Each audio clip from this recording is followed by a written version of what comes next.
My heart's beating so fast I can't speak. I just want to see you. That's one thing.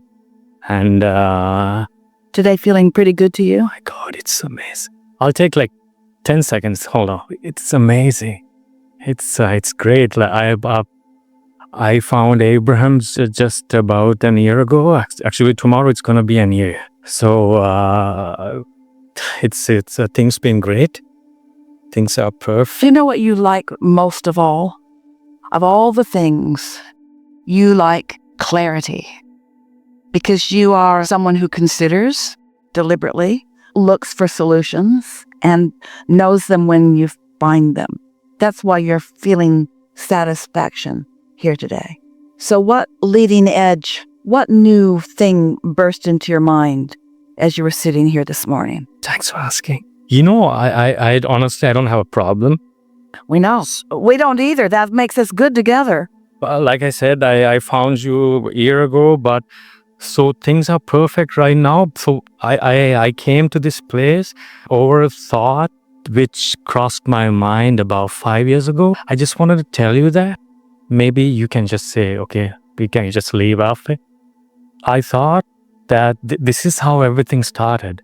So I thought that everything is connected. Yes. I started seeing that it happened like an epiphany, I don't know if I'm using the correct English word, like a realization. I thought Epiphany, but that's what we're talking about. When you get in that receiving mode and things occur to you, that's what that is. That's what that is. I just wanted to ask from Abraham, why do I think this thought is so, why did I think, and even to this day, I think this thing, let me say, okay, I thought everything's connected to me, like everything in the universe is connected. Because it is. Yeah, so it's very clear. I see the reactions. So anyway, the next thing I want to do. So let's talk about everything in the universe. And then let's talk about law of attraction and the response that law of attraction has to everything in the universe. Then we can talk about the connection of everything in the universe. Yes? What we're most interested in is, so as you were sitting there, of course, you have these moments in time and these connected moments when your inner being is actually standing right with you, flowing thoughts right with you. And what we're interested in hearing from you, if you know it, is what new thought burst into your mind since you've been in this room here today?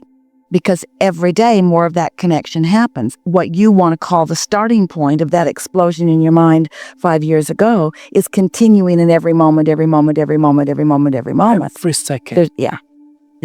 And the satisfaction of it is getting a piece of it, a comprehensible piece of it, to chew on just a little bit. And that's where that feeling of clarity comes, that satisfying feeling of your hands in the clay, of the creation of your own experience. Yes. Just a quick question, Ananto. So is it correct if I think the smallest thing possible are my thoughts?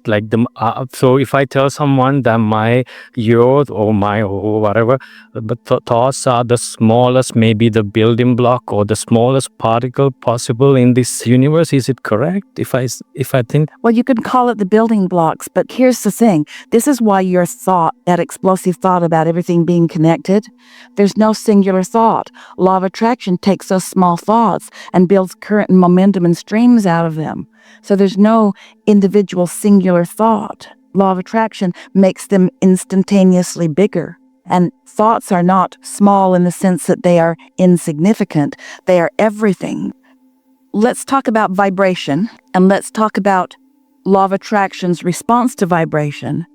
And then let's acknowledge that what a thought is a comprehension of a vibration, a recognition of it.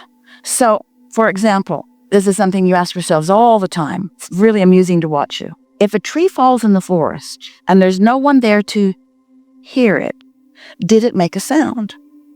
And the answer is no, it made a vibration, but it wasn't a sound until a mechanism comprehended the vibration and recognized it as sound. So that's similar to what we were just saying to you. So there are vibrations that you want to call thoughts, and that's okay. And then there are comprehenders There are receivers, there are recognizers of vibrations. There are interpreters of vibration. Interpreters of vibration.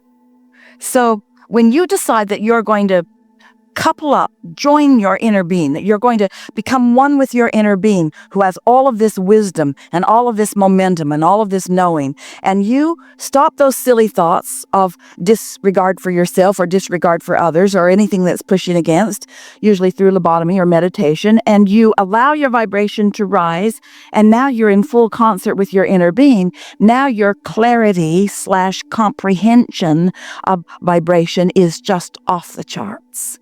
And then the universe makes sense. Then your next door neighbors begin to make sense. Then everything in the universe begins to make sense because the laws are consistent, you see. And then you can get on with what you came for. You don't need to really understand all of this. In fact, we've gone too far in description. It went right into the boring realm for many of you, any more than you need to understand the inner workings of your automobile or vehicle before you can utilize it. You don't need to get under the hood and work with the pulleys and the belts and the pistons and the computer thingies. All you need to do is get in the car and know what makes it go forward and what makes it stop and how to turn it. In other words, it's just a minimal amount that you know in order to really have satisfaction from the vehicle. Well, so you don't really have to understand all of these inner workings, but it's not hard to understand them because they are always consistent and because everything responds to law of attraction in the normal way. Just like when anybody jumps off of a building, they fall down. No one falls up. There's consistency and yeah. And so? Yeah, so I just wanted to get it clarified because now you just answered my question, honestly. Because I thought to take my next step, I thought maybe I had to understand. But here's the most important thing. To take your next step, all you have to have is an in the vortex impulse to step somewhere. Because you don't need to know the whole picture. And that's why we keep asking you the question, what was occurring to you just now? You're still adding to the definition of where you want to be. Life today is still adding components to it because when you're moving at this fast pace of receptivity, all kinds of new horizons are open to you. So this is how the creative process works. So here you are, you're standing here and you know what you don't want, you know what you do want, and so you throw it over into the vortex, and at first you're not a vibrational match to it, but then you try to get the feeling of it and you forget about where it came from more and you focus on that and you move in the direction of it and then you stand there and then it manifests. And so now you're standing in a place where you have your new manifestation, you also have your new manifestation, but you also have a whole new set of contrasting experiences. And so now you know what you don't want, you know what you do want, so you throw it over into the vortex and it takes a little while, but you line up with it, or you meditate and you line up with it really quickly, and then you move into that new place, and now your point of attraction shifts. So now you have this new manifestation, which is lovely to have, but you also have a whole new set of contrasting experiences, which causes you to launch another rocket of desire and another rocket of desire. So there's no ending to the evolution of your desire, just like there is no ending to the comprehension and realization of it, and that's the joy of life. You're not ever going to get it done, and you can't ever get it wrong.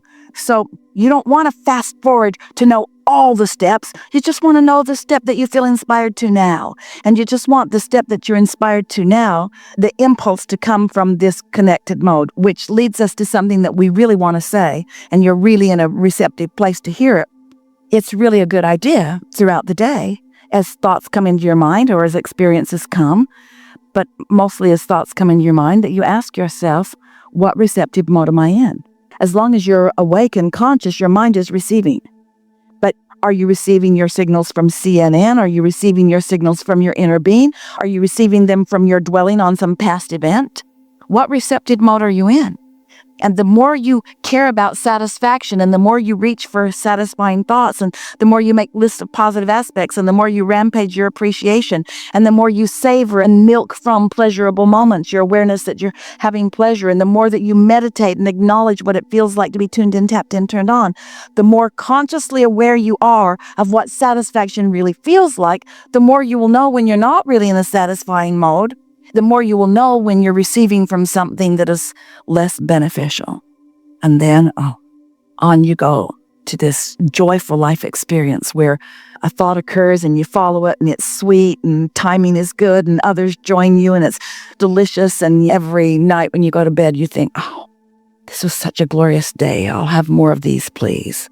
And then tomorrow you have more of that, and the next day you have more of that, until time doesn't matter so much because your point of attraction is so in your hands, and everything just kind of flows with everything, and everything's all hooked together, and you understand your place in all of it, and you feel love and appreciation for your part in it, and love and appreciation for the parts that others play. And then the questions are as meaningful to you as the answers, and the problems are as meaningful to you as the solutions, because without some problems, there couldn't be more desire, and without desire, there wouldn't be more energy flowing, and more energy flowing feels so good, and it's what life is. And so then you stop worrying about pushing against anybody because it's all part of the process, and you appreciate every part that everybody plays. And now you've got step 1 down, can't stop it, and step 2 is taken care of, and step 3, you're really good at it. You're so good at it, you call it step 4.